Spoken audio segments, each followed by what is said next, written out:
और सुशांत सिंह राजपूत की खुदकुशी के मामले में पटना में मामला दर्ज होने के बाद सुप्रीम कोर्ट पहुंची अभिनेत्री रिया चक्रवर्ती, केस मुंबई ट्रांसफर करने की मांग की।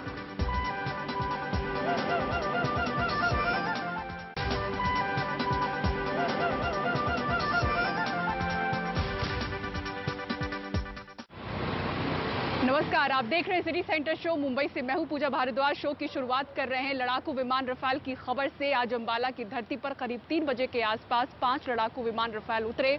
लंबे समय से उनका इंतजार चल रहा था और देरी तक आवाज गूंजती रही। इसके पहले भारतीय आसमान में 2 सुखोई 13 ने उनको एस्कॉर्ट किया, वो लेकर आए। उतरने के बाद वाटर सैल्यूट उनको किया गया। इस मौके पर वायुसेना प्रमुख भी मौजूद रहे। संयुक्त अरब अमीरात से उड़ान भरने के बाद भारतीय वायुसेना के रफाल लड़ाकू विमानों ने जैसे ही हिंद महासागर में प्रवेश किया, नीचे समुद्र की निगरानी कर रहे भारतीय नौसैनिक युद्धपोत आईएनएस कोलकाता ने इन शब्दों के साथ उनका स्वागत किया। Indian naval warship Delta 63, welcome to the Indian ocean. Naval Warship Delta 63, Arrow Leader, many thanks. Most reassuring to have an Indian warship guarding the seas. Arrow Leader, Delta 63, may you touch the sky with glory. Happy landings. Delta 63, Arrow Leader, wish you fair winds. Happy hunting, over and out. कुछ ही देर में 5 Rafale विमान भारतीय वायु सीमा में थे, जहां 2 Sukhoi 30 MKI लड़ाकू विमानों ने उनका स्वागत किया। और इसी के साथ रक्षा मंत्री कार्यालय ने ट्वीट किया, the birds have entered the Indian air space, happy landing in Ambala. दोनों सुखोई 30 MKI के बाद अपनी निगरानी में 5 रफाल विमानों को एरो फॉर्मेशन में अंबाला तक लाए। कुछ ही देर में अंबाला का आसमान इन विमानों की गरज से गूंज उठा। अंबाला एयरबेस पर वाटर सैल्यूट के साथ उनका शानदार स्वागत हुआ। इस मौके पर खुद वायुसेना प्रमुख air chief marshal RKS Bhadauria Rafale लड़ाकू विमानों और उन्हें लाने वाले एयरफोर्स के जांबाज पायलटों की अगवानी के लिए मौजूद रहे। रक्षा मंत्री राजनाथ सिंह ने इस मौके पर एक के बाद एक कई ट्वीट कर रफाल विमानों की अहमियत बताई। उन्होंने कहा, मैं बताना चाहता हूं कि भारतीय वायुसेना की इस नई क्षमता से उन्हें ही डरना चाहिए जो हमारी क्षेत्रीय अखंडता के लिए खतरा बनना चाहते हैं। दरअसल रफाल लड़ाकू विमान में ऐसी कई खूबियां हैं जो भारतीय वायुसेना की ताकत में जबरदस्त इजाफा करती हैं। The India-specific enhancements make the Rafale more potent than what it is flying in the French skies today. Rafale की तमाम खासियतों के अलावा उसमें लगने वाले हथियार उसे कहीं ज्यादा घातक बनाते हैं। इसमें लगने वाली मीटियोर मिसाइल अपनी क्लास की किसी भी दूसरी मिसाइल के मुकाबले ज्यादा दूर तक हवाई लक्ष्यों को निशाना बना सकती है। स्काल्प क्रूज मिसाइल 300 किलोमीटर दूर जमीन पर ठिकानों को निशाना बना सकती है। और MICA air to air missile भी इसमें लगा एक बेहद घातक सिस्टम है। जानकारों के मुताबिक रफाल लड़ाकू विमान चीन के सबसे आधुनिक JF-17 और J-20 विमानों से कई मायने में बेहतर है और पाकिस्तान के पास मौजूद F-16 इनके सामने कहीं नहीं ठहरता। भारत ने 58,000 करोड़ रुपए की लागत से फ्रांस से ऐसे 36 रफाल फाइटर खरीदे हैं और ये सभी विमान अगले साल के अंत तक भारत पहुंच जाएंगे। इन विमानों को 18 विमानों के 2 स्क्वाड्रंस में पाकिस्तान और चीन से लगी सरहद पर तैनात किया जाएगा। विष्णु सोम और राजीव रंजन के साथ अंबाला से मोहम्मद गजाली की रिपोर्ट, NDTV इंडिया। इधर सुशांत सिंह राजपूत की मौत का मामला 2 राज्यों की पुलिस के बीच उलझता हुआ नजर आ रहा है। एक तरफ मुंबई पुलिस सुशांत सिंह राजपूत की खुदकुशी मामले की जांच कर रही है, तो दूसरी ओर पटना पुलिस ने सुशांत की दोस्त रिया चक्रवर्ती के खिलाफ धोखाधड़ी और खुदकुशी के लिए उकसाने का मामला दर्ज किया है। अब सवाल ये उठ रहे हैं कि क्या एक ही मामले में एक साथ 2 राज्यों की पुलिस जांच कर सकती है। सुनील सिंह की ये रिपोर्ट देखिए। पटना पुलिस मुंबई में है। सुशांत सिंह राजपूत खुदकुशी मामले में रिया चक्रवर्ती और दूसरे आरोपियों के खिलाफ सबूत इकट्ठा करने के लिए। सुशांत के पिता ने पटना में एफआईआर दर्ज कराई है कि उनके बेटे की खुदकुशी के लिए रिया चक्रवर्ती और उनका परिवार जिम्मेदार है। पिता के सिंह ने आरोप लगाया है कि रिया चक्रवर्ती ने कोटक महिंद्रा बैंक में सुशांत के खाते से साल भर में 17 करोड़ रुपए निकाले हैं। उनके साथ जो चीटिंग हुई है, हम उस केस का अनुसंधान करने के लिए आए हैं। हमने बॉम्बे पुलिस से मदद मांगी है, ऑन प्रोसेस है, वो हमें मदद कर रहे हैं। हम अपना अनुसंधान कर रहे हैं और आगे भी करेंगे।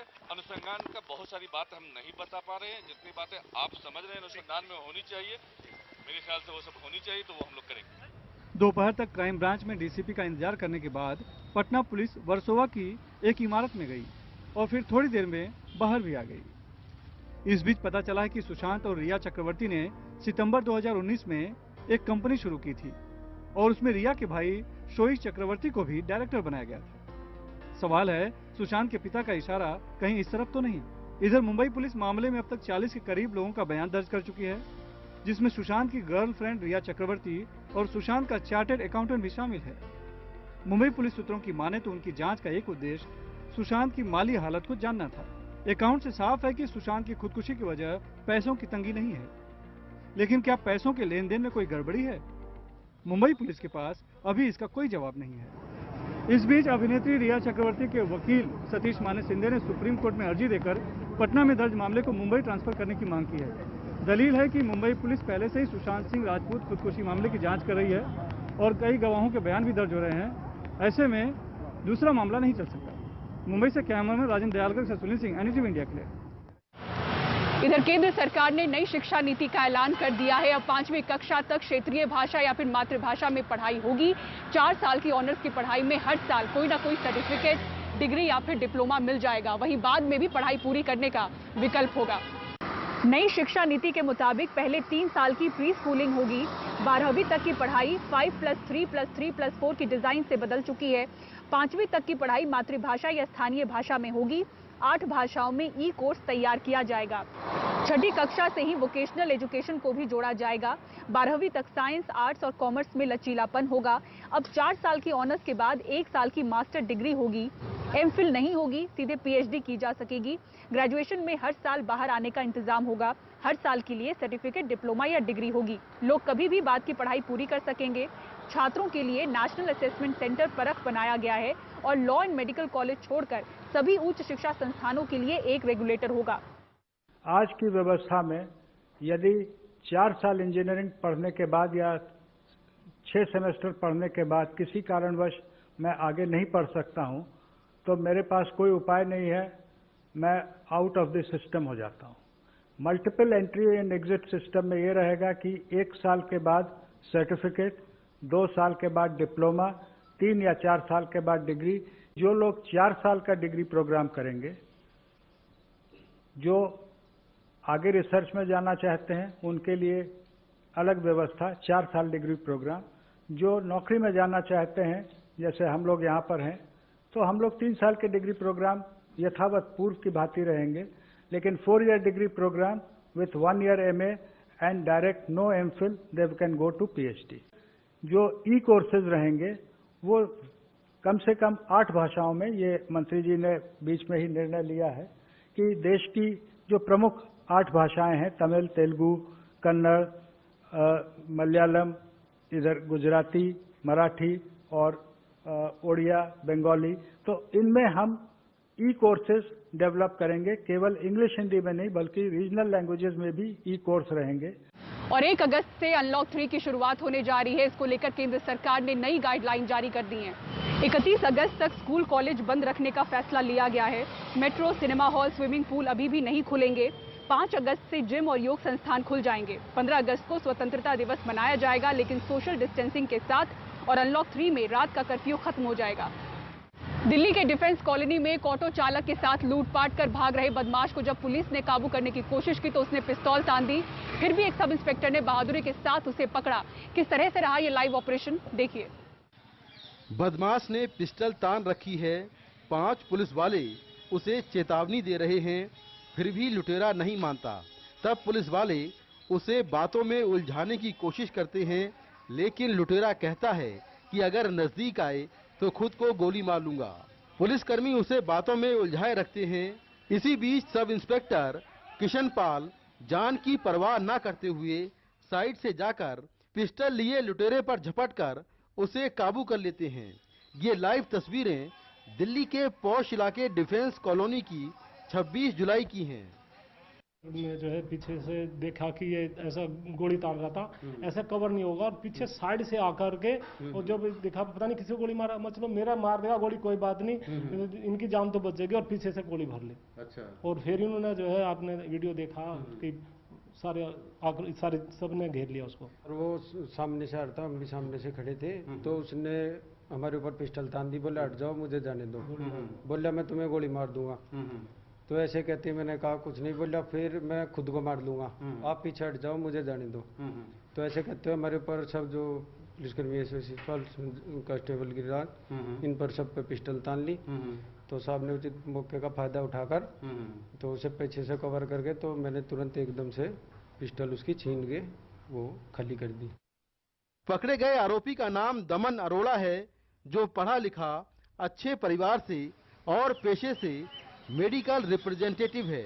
लॉकडाउन में नौकरी गई तो पैसे कमाने के चक्कर में लूट की प्लानिंग की। डिफेंस कॉलोनी में एक ऑटो में बैठा और ऑटो चालक के ऊपर पिस्टल तानकर उसे पैसे देने के लिए कहा। ऑटो वाले के पास महज 85 रुपए निकले तो दमन ने नाराज होकर कहा कि जहां से बैठा था वहीं छोड़ दो। ऑटो चालक जब वहां पहुंचा तो वहां पुलिस को देखकर उसने शोर मचा दिया। उसने बोला कि आगे बढ़ोगे तो मैं गोली मार दूंगा। फिर उसको कहने के बाद वो पीछे हटता गया। अच्छा। हमने चारों तरफ फिर सारे थाने पुलिस आ गए। अच्छा। फिर वो गिर गया, उसके बाद पीछे से आके उन्होंने पकड़ लिया। राकेश, कितनी देर चला पूरा ये घटनाक्रम?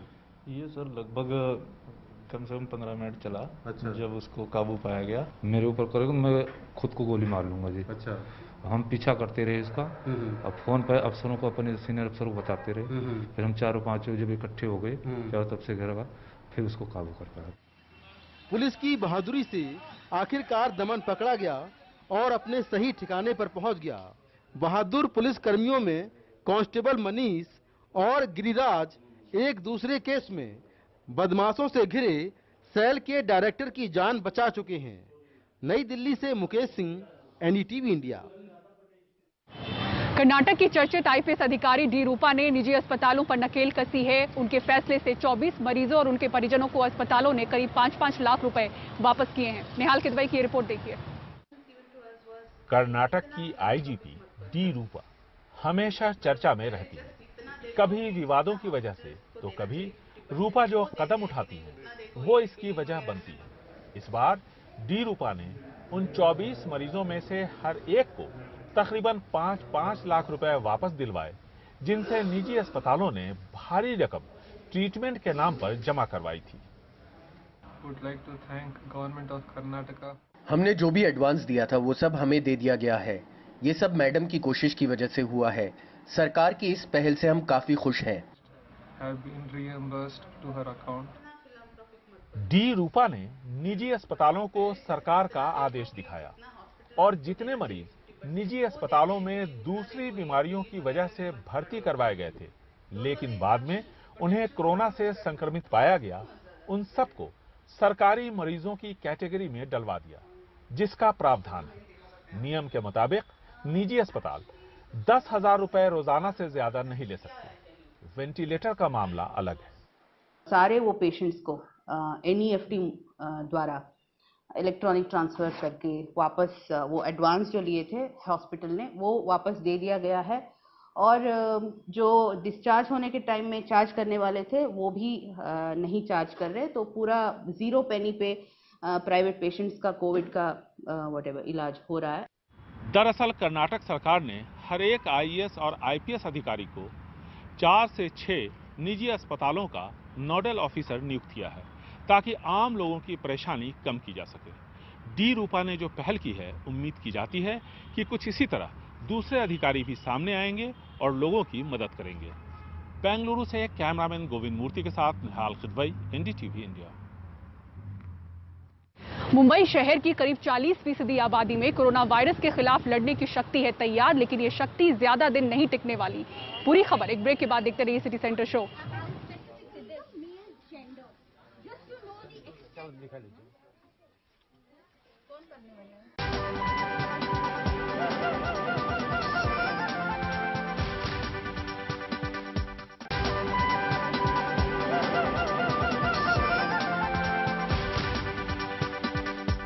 मुंबई शहर की करीब 40% आबादी को कोरोना वायरस छू के निकल गया और उन्हें जानकारी भी नहीं मिली।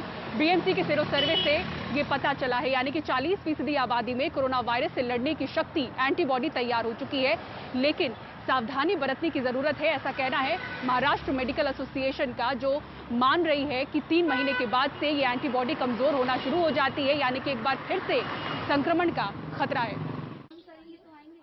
मुंबई की झुग्गियों की 57% यानी कि आधी से ज्यादा आबादी को बिना जानकारी कोरोना हुआ।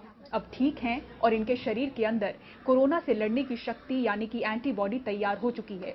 इमारतों में ये आंकड़ा 16% है। दहिसर, चेंबूर, माटुंगा जैसे इलाकों वाले मुंबई के 3 वार्ड में करीब 7000 सैंपल्स लेकर बीएमसी ने ये सीरो सर्वे से पता लगाया है। इसका मतलब साफ साफ यह है कि अभी मुंबई शहर में हम हर्ड इम्यूनिटी की ओर धीरे धीरे बढ़ रहे हैं। इस सर्वे में यह भी पाया गया है कि महिलाओं की जो प्रतिरोधक क्षमता है वो काफी अच्छी है पुरुषों की अपेक्षा। अलग अलग उम्र के जो लोग हैं उनमें भी समानता पाई गई है। हर उम्र के लोगों में हर्ड इम्यूनिटी का प्रमाण या एंटीबॉडीज का प्रमाण करीब करीब एक जैसा पाया गया है। इस सीरो सर्वे का सेकंड चरण, दूसरा चरण जो है वो अगस्त के दूसरे सप्ताह में होगा और उसके सितंबर के दूसरे सप्ताह तक उसके शायद रिजल्ट आने की उम्मीद है। ये मुंबई की धारावी बस्ती है। सीरो सर्वे यहाँ तो नहीं हुआ, लेकिन यहाँ ऐसे कई मिलेंगे जिन्हें शक है कि कोरोना उन्हें छू कर निकल गया। धारावी के डॉक्टर कहते हैं ये पूरी तरह से कम्युनिटी स्प्रेड है, क्योंकि उन्होंने भी लक्षण महसूस किए। जब कोरोना जोरों शोर में था तो मुझे भी सर्दी जुकाम खांसी हुआ था। लोगों ने मुझे डरा दिया तो मुझे कोरोना है। मैंने नॉर्मल दवा ली और मैं ठीक हो गया। मेरी तबीयत अप्रैल के शुरू में ख़राब हुई थी। डॉक्टर ने कहा चेकअप कराओ। जब चेकअप कराया उसके बाद में वो बोला निमोनिया है, पेशाब में इंफेक्शन है। उसके बाद में फिर उसने दवा लिख के दिया डॉक्टर साहब ने। 99% पेशेंट का ये कहना है कि उनके मुंह में टेस्ट नहीं है, उनको बुखार है, उनके अंदर कमज़ोरी है, उनको जो है काफ़ी ज़्यादा थकावट महसूस हो रही है, गले में उनकी तकलीफ़ है।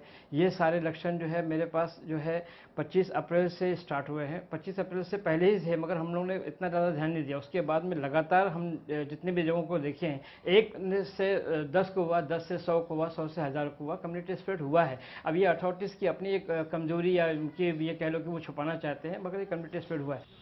बीएमसी मान रही है कि मुंबई हर्ड इम्यूनिटी की राह पर है। दरअसल हर्ड इम्यूनिटी एक प्रक्रिया है जिसमें लोगों में रोग प्रतिरोधक क्षमता विकसित हो जाती है, वो चाहे वायरस के संपर्क में आने से हो या फिर वैक्सीन से। विशेषज्ञ कहते हैं कि जब कुल जनसंख्या के करीब 75% लोगों में ये प्रतिरक्षक क्षमता विकसित हो जाए तो हर्ड इम्यूनिटी मानी जाती है। संक्रमण का फैलाव कम होता है और कैरियर न मिलने के कारण वायरस खुद धीरे धीरे खत्म हो जाता है। लेकिन कोरोना के लिए हर्ड इम्यूनिटी का पैमाना क्या है, इस पर रिसर्च जारी है। इस बीच महाराष्ट्र मेडिकल एसोसिएशन ने अनलॉक होती मुंबई के बीच शरीर में बने एंटीबॉडी की समय सीमा को लेकर चेताया है। एंटीबॉडीज आपके शरीर में तैयार हुई है, वो आपका 3 या 6 महीने तक आपको सुरक्षित रख सकती है कोरोना से, लेकिन उसके बाद वो सुरक्षित रखेगी या नहीं ये आगे आने वाला समय ही बता सकेगा। अभी इसके बारे में काफ़ी रिसर्च चालू है। शहर के बाकी के जो नागरिक है उनमें खाली 16% ही लोगों को हो गया है, लेकिन इससे हर्ड इम्यूनिटी नहीं तैयार होगी।